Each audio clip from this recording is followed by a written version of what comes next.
Assalamualaikum warahmatullahi wabarakatuh. Waalaikumsalam warahmatullahi wabarakatuh. Waalaikumsalam warahmatullahi wabarakatuh.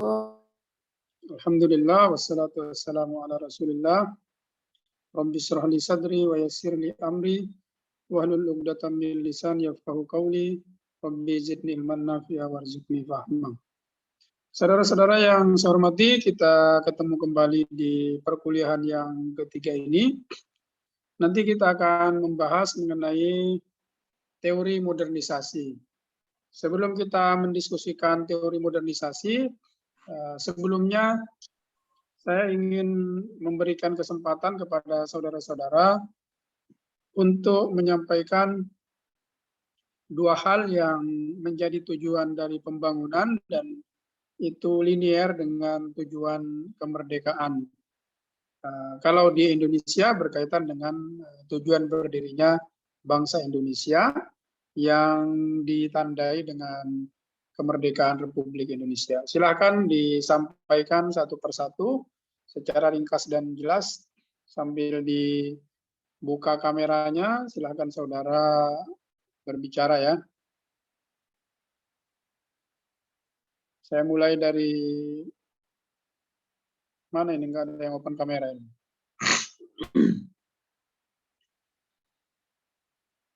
Faisal Amin, silakan Faisal Amin.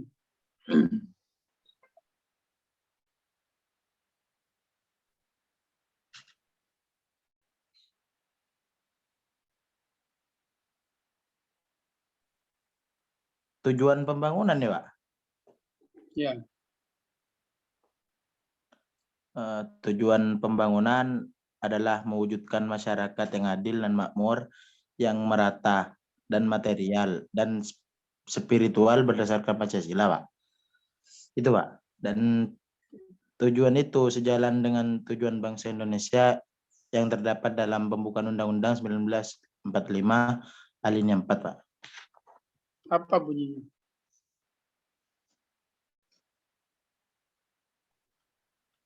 Ya, bunyinya melindungi segenap bangsa Indonesia, Pak, dan memajukan kesejahteraan umum. Terus? Apa boleh ya? Memajukan, ikut melaksanakan ketertiban dunia yang berdasarkan kemerdekaan, perdamaian abadi, dan keadilan sosial. Itu yang saya tahu, Pak. Terima kasih. Amin. Siap, terima kasih. Terima kasih kembali, Pak.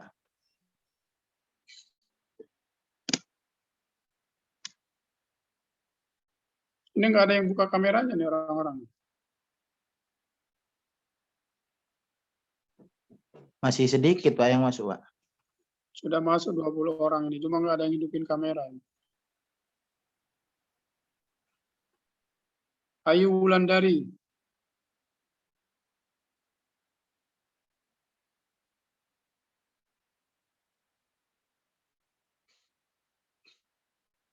Silakan Ayu. Iya, Bapak. Silakan langsung.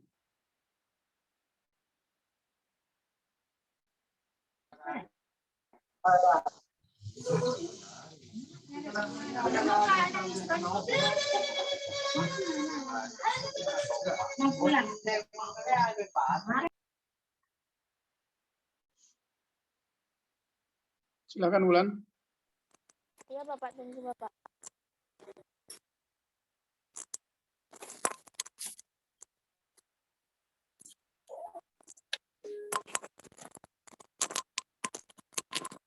Ini langsung dijawab ya, Bapak. Ya langsung aja. Tujuan didirikannya negara Republik Indonesia, tujuan pembangunan atas berdirinya Republik Indonesia. Yang pertama, didirikannya negara Republik Indonesia adalah untuk mewujudkan kesejahteraan umum dan keadilan sosial bagi seluruh rakyat Indonesia. Yang pertama, untuk melindungi segenap bangsa Indonesia dan seluruh tumpah darah Indonesia. Dan yang kedua, untuk memajukan kesejahteraan umum. Sudah. Iya, Bapak. Oke, terima kasih. Ene Amelisa. Iya, Bapak. Silakan. Pembangunan tujuan utamanya untuk menciptakan kesejahteraan. Seperti yang terdapat pada pembukaan Undang-Undang Dasar Republik Indonesia pada tahun 1945 yang berbunyi mencerdaskan kehidupan bangsa dan menciptakan kesejahteraan umum. Dan yang kedua, bertujuan untuk mewujudkan kondisi kehidupan bernegara dan bermasyarakat yang lebih baik dari sebelumnya. Pembangunan sebagai suatu pertumbuhan menunjukkan kemampuan untuk suatu kelompok agar terus berkembang baik secara kualitatif maupun kuantitatif dan merupakan sesuatu yang mutlak harus terjadi dalam pembangunan. Seperti itu, Bapak. Ya, terima kasih.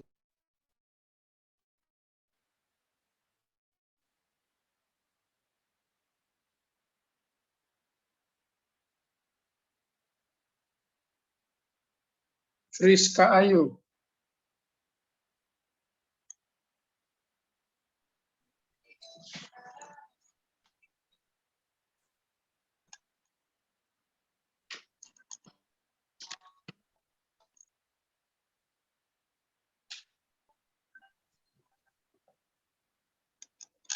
Silakan Ayu. Ya Pak, bentar Pak. Tujuan pembangunan nasional itu dijabarkan dalam Undang-Undang 1945, memajukan kesejahteraan umum, mencerdaskan kehidupan bangsa, dan ikut melaksanakan ketertiban dunia yang berdasarkan kemerdekaan, perdamaian abadi, dan keadilan sosial. Juga pembangunan nasional juga membangun sistem politik yang demokratis, mewujudkan sistem pemerintahan yang baik, serta mencerdaskan bangsa. Itu aja, Pak. Ya, terima kasih.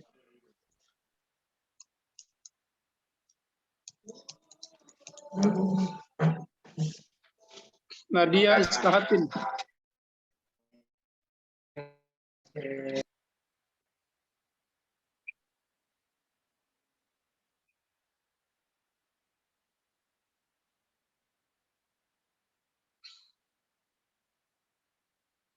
Putri Oliviana. Tujuan dari pembangunan nasional ada dua. Yang pertama, Undang-Undang Dasar alinea kedua dan alinea keempat. Alinea kedua yaitu mengantarkan rakyat Indonesia ke depan pintu gerbang kemerdekaan negara Indonesia yang merdeka, bersatu, berdaulat, adil, dan makmur. Sedangkan alinea yang keempat yaitu melindungi segenap bangsa dan segenap tumpah darah Indonesia, meningkatkan kesejahteraan umum, mencerdaskan kehidupan bangsa, dan ikut melaksanakan ketertiban dunia yang berdasarkan kemerdekaan, perdamaian abadi, dan keadilan sosial. Itu Bapak. Oke.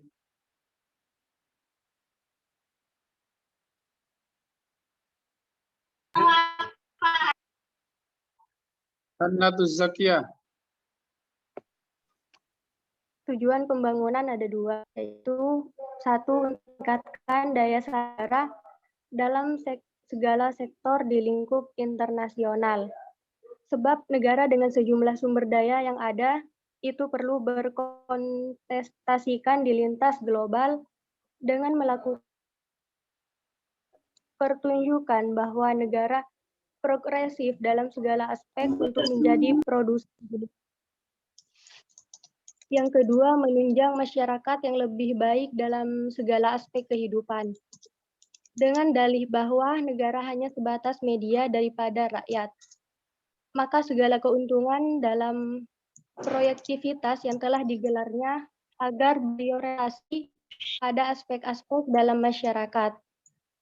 Dengan demikian, apabila suatu kehidupan masyarakat dalam negara mencapai stabilitas di tiap-tiap sektornya, akan membawa negara lebih kompetitif dengan makin bertambahnya sumber daya manusia yang lebih produktif.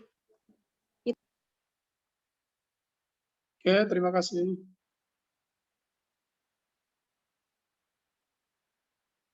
Nadia Islam. Ada Iya, Pak. hilang-hilangan Nadia. Iya, Pak. Ya, Pertama,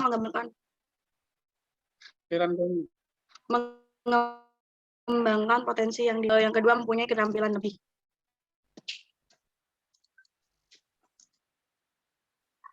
sudah itu aja.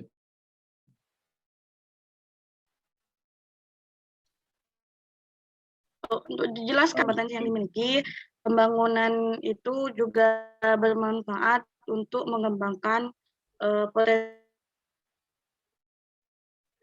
yang di sumber daya alam ataupun sumber daya manusia. Sebagai contoh, suatu daerah mempunyai potensi budaya yang kuat. Itu, Pak. Yang kedua, mempunyai keterampilan lebih.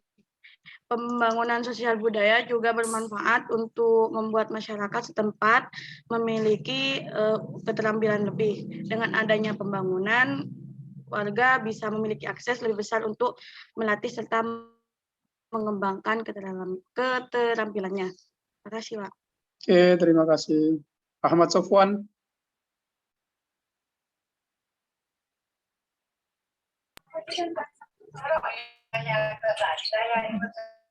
Tujuan pembangunan Indonesia ialah untuk mewujudkan masyarakat yang adil dan makmur. Yang kedua, memajukan kepentingan umum, ikut serta dalam kehidupan negara, perdamaian dan keadilan sosial. Sudah, Pak. Ada penjelasannya.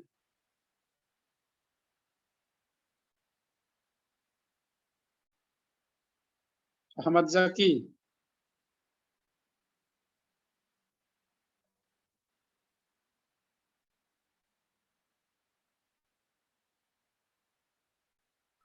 Tujuan dari pembangunan di Indonesia yang pertama ialah mewujudkan sistem pemerintahan yang berkualitas, yang dimana perwujudan sistem pemerintahan yang baik pada pembangunan Indonesia dapat terbilang wajib karena harus diawali oleh tingkat terkecil di masyarakat. Karena itulah sangat diperlukan penguatan pada bagian kabupaten, kota, atau kecamatan guna menjalani fungsi tertentu.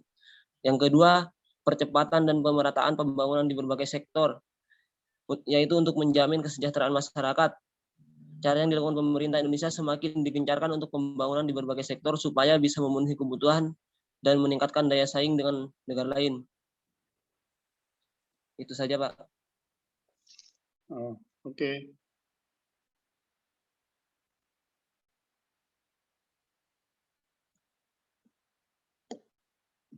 Adelia Putri. Tujuan pembangunan nasional terdapat dua tujuan, yakni tujuan jangka panjang, yaitu menciptakan masyarakat Indonesia yang merdeka, berdaulat, bersatu, dan berkedaulatan rakyat dalam suasana kehidupan bangsa yang aman, tentram, dan dinamis. Berdasarkan tujuan jangka pendeknya, yakni meningkatkan taraf hidup, kecerdasan, dan kesejahteraan masyarakat untuk tahap pembangunan berikutnya. Selain itu, tujuan dari upaya pembangunan nasional dilaksanakan untuk mewujudkan tujuan negara yang telah dimuat dalam pembukaan Undang-Undang Dasar 1945 alinea keempat, serta berkaitan dengan upaya mewujudkan cita-cita bangsa Indonesia yang telah termuat dalam pembukaan Undang-Undang Dasar 1945 alinea kedua. Apa bunyinya? Yang alinea keempat itu melindungi segenap bangsa Indonesia dan melindungi segenap bangsa dan tumpah darah Indonesia, meningkatkan kesejahteraan umum, mencerdaskan kehidupan bangsa, dan ikut melaksanakan ketertiban dunia yang berdasarkan kemerdekaan, perdamaian abadi, dan keadilan sosial. Untuk alinea kedua itu mengandung cita-cita bangsa Indonesia, yakni negara yang merdeka, bersatu, berdaulat, adil, dan makmur.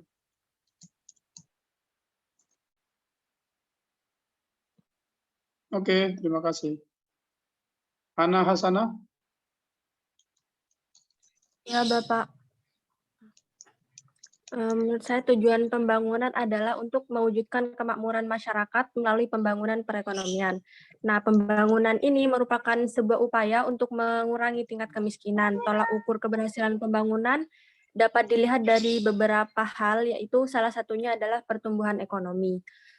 Selain itu, mesejahterakan masyarakat di Indonesia yang perlu diperhatikan, salah satunya adalah dengan melakukan pembangunan terhadap infrastruktur pendidikan, kesehatan, transportasi, ekonomi, dan lainnya. Terima kasih, Bapak. Ya, terima kasih. Alvin Dwiyani Maulia. Tujuan pembangunan ada dua. Yang pertama yaitu mengembangkan segala kebutuhan negara yang difokuskan terhadap persaingan di lintas internasional. Dengan mengembangkan kebutuhan negara dalam perspektif internasional adalah untuk mendapatkan legitimasi dunia bahwa negara yang bersangkutan memiliki daya saing yang kuat. Yang kedua, untuk menciptakan kehidupan yang lebih baik dalam berbangsa dan bernegara. Di samping alasan tersebut, di atas aktivitas pembangunan dalam sebuah negara perlu juga menitik fokuskan terhadap kondisi dan situasi masyarakat dengan menyorot segala bentuk nilai minus yang terdapat di tengah masyarakat dalam rangka menjadikan lebih optimal dengan melakukan suatu pembangunan. Itu saja, Bapak. Oke.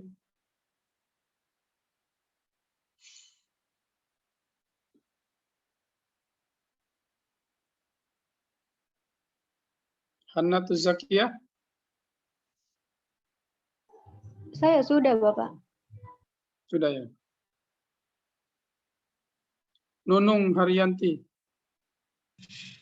Ya Pak, tujuan dilaksanakannya pembangunan tidak lain adalah untuk mensejahterakan rakyat Indonesia.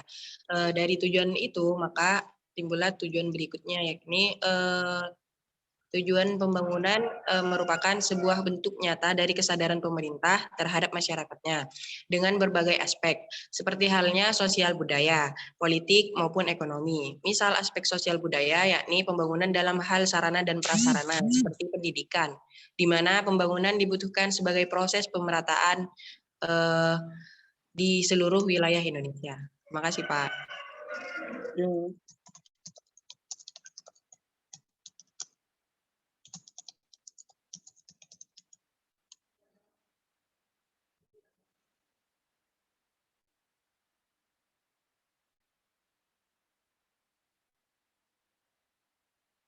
Friska Ayu Irafani Putri.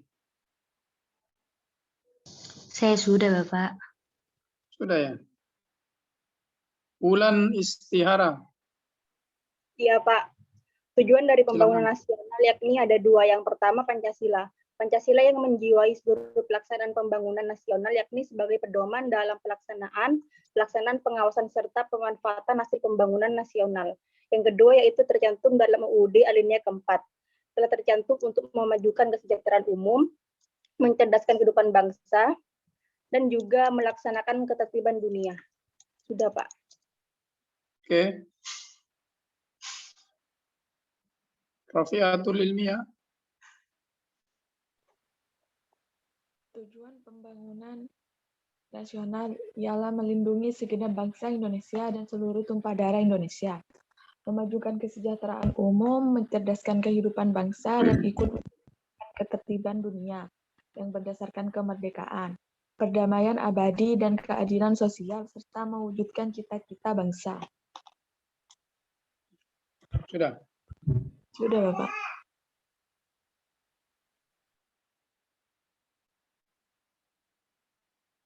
Raffi Wahyu.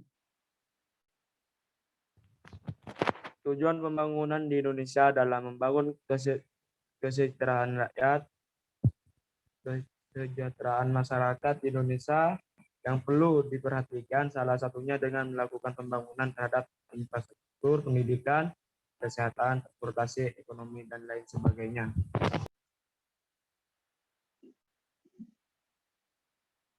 Sudah. Sudah, Pak.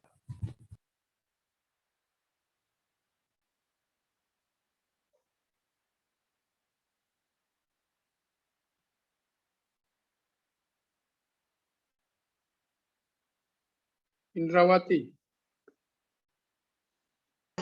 Saya, Pak. Tujuan pembangunan melibatkan segala aspek kehidupan, seperti aspek politik, ekonomi, sosial, budaya, dan pertahanan, serta keamanan. Hal ini tentu saja demi mencapai kehidupan yang sejajar dan sederajat dengan bangsa lain yang telah maju. Itu saja, Pak. Terima kasih. Ya.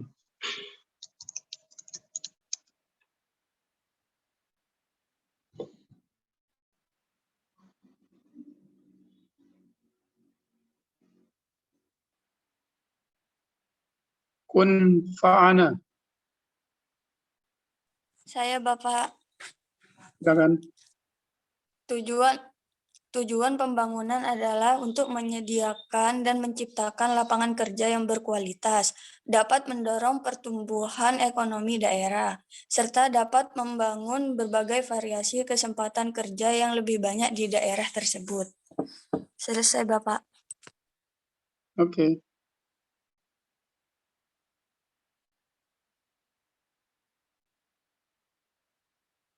Muhammad Robi mana nih? Kameranya nggak hidup. Saya, Pak. Ya, silakan. Tujuan pembangunan yaitu adalah mewujudkan masyarakat adil dan makmur yang material dan spiritual berdasarkan Pancasila. Terus yang kedua yaitu merupakan serangkaian usaha meningkatkan kualitas hidup manusia dan seluruh dunia, adanya keterkaitan di antara keduanya guna mewujudkan kesejahteraan umum, mencerdaskan kehidupan bangsa, serta ikut melaksanakan ketertiban dunia. Itu saja, Pak. Oke, terima kasih. Farid Rahman.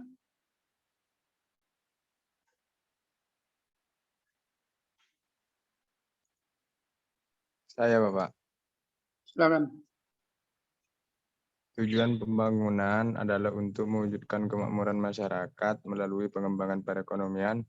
Pembangunan merupakan sebuah upaya untuk mengurangi tingkat kemiskinan. Itu saja, Bapak. Oke.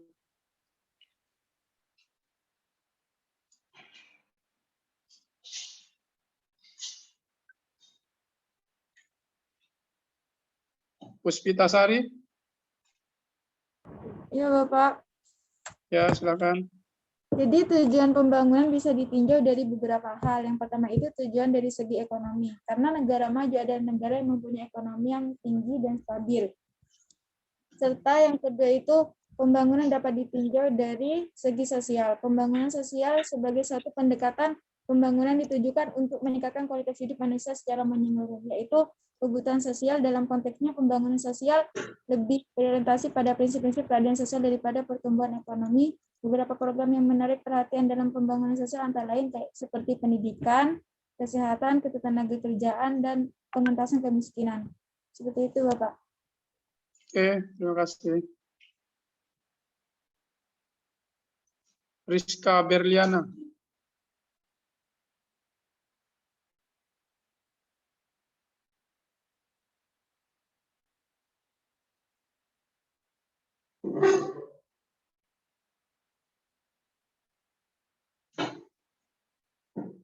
Mana Rizka ini? Saya Bapak. Kita latihan sebentar ya. Silakan. Kita coba dulu sebelum Ya. nanti kita rangkum. Gimana Bapak? Silakan kamu masuk menjelaskan. Dua hal yang menjadi tujuan pembangunan atas berdirinya Republik Indonesia, yakni sebenarnya berada di kameranya dibuka. izin kok presentasi.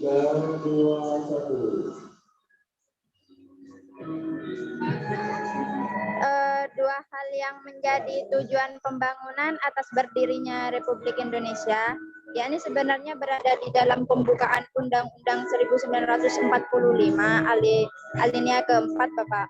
Yang mana hal yang pertama merupakan lingkup internal, yakni melindungi segenap bangsa Indonesia dan seluruh tumpah darah Indonesia, memajukan kesejahteraan umum dan mencerdaskan kehidupan bangsa. Sedangkan untuk hal yang kedua itu merupakan lingkup eksternal, yang mana Indonesia memikirkan dunia luar seperti ikut melaksanakan ketertiban dunia yang berdasarkan kemerdekaan, perdamaian abadi, dan keadilan sosial. Oke, terima kasih.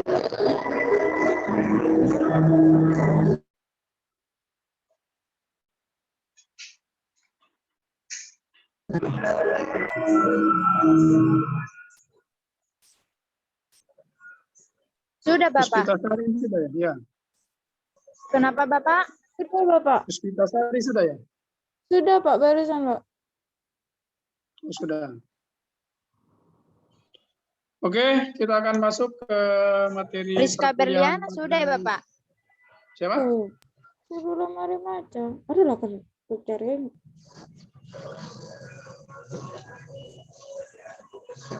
Di atas.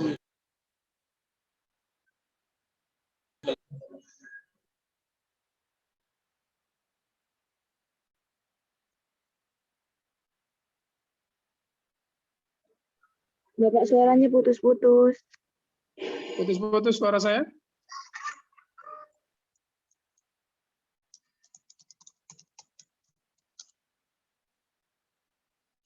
Suara saya jelas? Jelas, Bapak. Oke. Koreksi buat kawan-kawan, nanti kalau ada penjelasan yang berkaitan dengan materi perkuliahan lagi, saya minta untuk tidak membaca, tapi coba pahami apa yang saudara akan jadikan referensi dari penjelasan saudara, kemudian saudara sampaikan ulang, narasikan ulang berdasarkan narasi saudara. Jangan biasakan untuk membaca sesuatu yang disampaikan. Ya. Itu sama dengan pejabat negara yang jarang baca gitu, hanya nerima dari staf sama anak buah saja. Saya berharap pertemuan depan kalau ada penjelasan lagi tidak ada yang membaca, tapi menjelaskan secara langsung.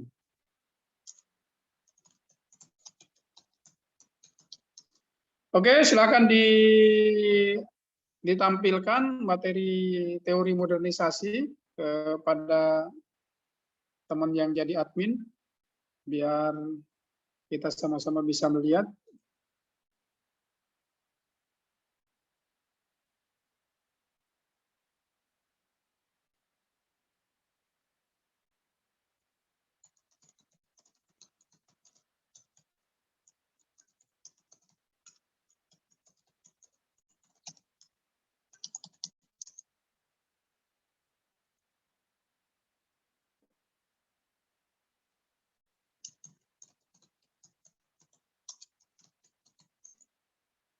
Tolong ditampilkan materi yang saya bagikan.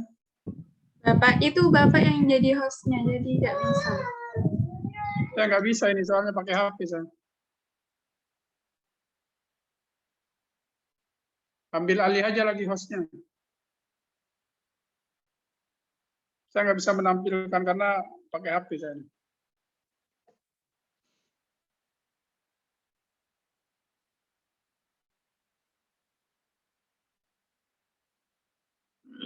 Oke. Dalam teori pembangunan itu ada beberapa teori yang ada, diantaranya adalah teori modernisasi, teori dependensia, ada teori kritis. Nah, kita akan mulai mempelajari teori yang pertama, yaitu teori modernisasi. Bagian pertama dari teori modernisasi ini adalah ada sejarah lahirnya sebuah teori, termasuk teori modernisasi. Karena itu, di awal kita sudah sampaikan bahwa teori itu beda dengan omong kosong, beda dengan hanya berkata-kata saja, tetapi dia lahir dari fakta-fakta, data-data yang kemudian dianalisis, dirangkai, kemudian menjadi satu teori. Nah, ini kita belajar salah satunya adalah teori modernisasi. Teori modernisasi sendiri memiliki sejarah di dalam perjalanan pembangunan bangsa-bangsa, baik bangsa yang sudah maju maupun bangsa yang baru berkembang. Seperti yang sudah disampaikan di dalam presentasi ini, teori modernisasi itu sejarahnya lahir pada sekitar tahun 1940 dan 1950-an, di mana negara-negara di dunia itu terpolarisasi pada atau terbentuk pada 3 kelompok negara. Pertama adalah negara yang menang perang, yaitu Amerika dan sekutunya. kemudian negara yang kalah perang, termasuk Jepang dan sebagainya, dan negara yang baru merdeka, termasuk Indonesia dan beberapa negara di Asia dan Afrika. Nah, saudara-saudara, sebagai konsekuensi dari negara yang kalah perang, maka kondisi negara yang kalah perang itu perekonomian dan infrastruktur, juga kehidupan sosial dan ekonomi juga budayanya itu hancur lebur, porak-poranda.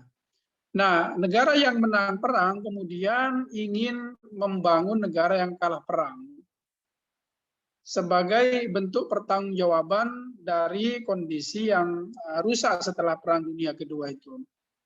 Maka kemudian didoronglah satu upaya untuk melakukan modernisasi terhadap sektor-sektor yang selama ini berbasis kepada sektor tradisional, terutama sektor-sektor pertanian dan perikanan. Itu kalau di negara Amerika dan Eropa itu lebih terkenal dengan sektor pertaniannya. Makanya kemudian didoronglah untuk melakukan modernisasi pada sektor-sektor pertanian di negara tersebut. Nah, ternyata sektor pertanian atau modernisasi di negara-negara yang kalah perang itu kemudian berhasil dengan pendekatan modernisasi itu. Keberhasilan modernisasi di negara-negara yang kalah perang, terutama di beberapa negara di Eropa itu, kemudian diduplikasi kepada negara-negara yang baru merdeka, termasuk Indonesia. Tetapi beberapa negara di Asia dan Afrika itu gagal mengalami percepatan pembangunan dengan pendekatan modernisasi. Nanti kita akan ketemu di mana letak kegagalannya, modernisasi di beberapa negara di Asia dan Afrika. Nah, saudara-saudara, itu adalah sejarah lahirnya modernisasi yang sampai sekarang modernisasi itu terus menjadi satu semacam ideologi, tidak hanya sekedar menjadi teori, tapi menjadi ideologi dari perjalanan ekonomi politik atau yang dikenal dengan nanti saudara ketemu di mata kuliah ekonomi politik pembangunan, ekonomi pembangunan, ekonomi politik pembangunan kapitalisme yang itu bersumber dari yang seiring atau yang senafas dengan modernisasi. Nah, saya akan masuk kepada penjelasan mengenai apa itu modernisasi. Modernisasi itu adalah sebuah proses atau sebuah upaya untuk merubah kehidupan individual dan kehidupan masyarakat. Jadi modernisasi itu adalah sebuah usaha, sebuah upaya untuk merubah baik kehidupan yang sifatnya personal, perorangan, maupun kelompok atau masyarakat. Dari cara hidup yang tradisional tadi kepada kehidupan yang lebih kompleks. Nah, kehidupan lebih kompleks itu dianggap kehidupan yang lebih maju. Nah, kehidupan yang lebih maju itu ditandai dengan perubahan yang cepat. Dulu kita berkomunikasi di masa era tradisional itu berkomunikasi langsung, ya. Kalau kita mau berkomunikasi, kita datang ke rumah orang tua kita, ke rumah saudara kita, ke rumah orang yang punya hubungan dengan kita. Kemudian pada era modernisasi muncullah komunikasi yang menggunakan peralatan teknologi yang itu menjadi cepat begitu.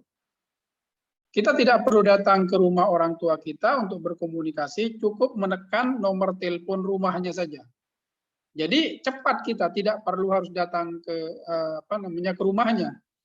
Kalau rumahnya misalnya di Surabaya, maka kalau dulu kita harus menggunakan kuda kan, menggunakan kuda butuh berapa hari dari Sumeneb ke Surabaya gitu. Tapi dengan telepon kita hanya butuh waktu sekitar 10 detik untuk menekan nomor gitu. Dan seterusnya. Jadi perubahan itu dengan modernisasi itu perubahannya sangat cepat. Nah, karena itu saudara-saudara, perubahan-perubahan itu memang didorong oleh alat yang memajukan kehidupan masyarakat yang disebut dengan teknologi.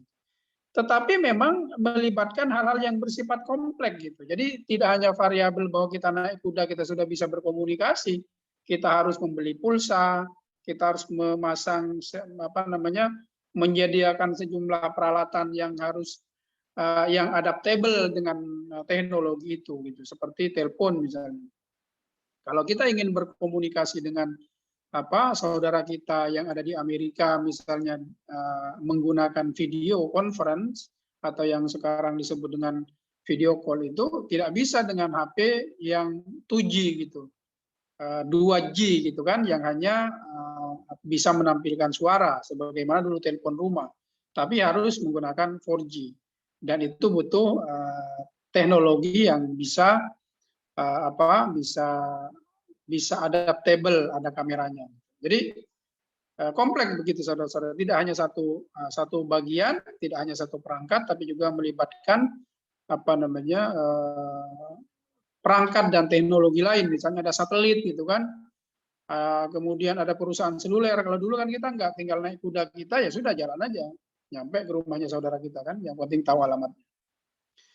Makanya modernisasi itu mempelajari dan meneliti sikap dan pendapat atau bertujuan untuk perubahan teknologi yang merubah sosial ekonomi masyarakat. Jadi modernisasi itu yang jelas seperti yang saya sebutkan di awal tadi adalah dia merubah kehidupan masyarakat, tidak hanya kehidupan ekonominya, tapi juga kehidupan sosial, kehidupan politik, budaya, dan lain-lain. Ini disampaikan oleh F. Roger 1981. Nah,